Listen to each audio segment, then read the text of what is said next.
Hello children, good morning to all.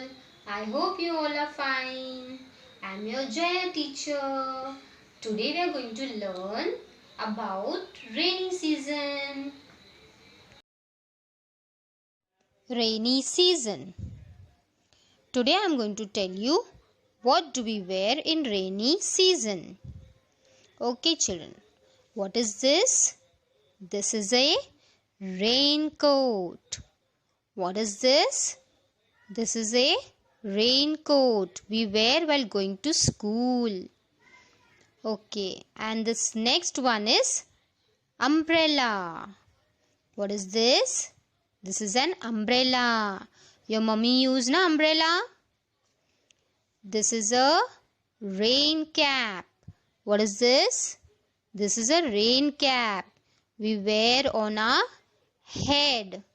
Papa wears, right? This is a rainy hand gloves.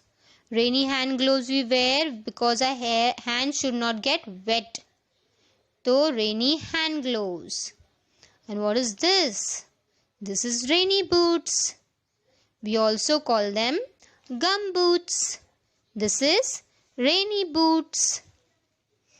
Okay children, can you tell me what is there in this? A hat, umbrella, boots.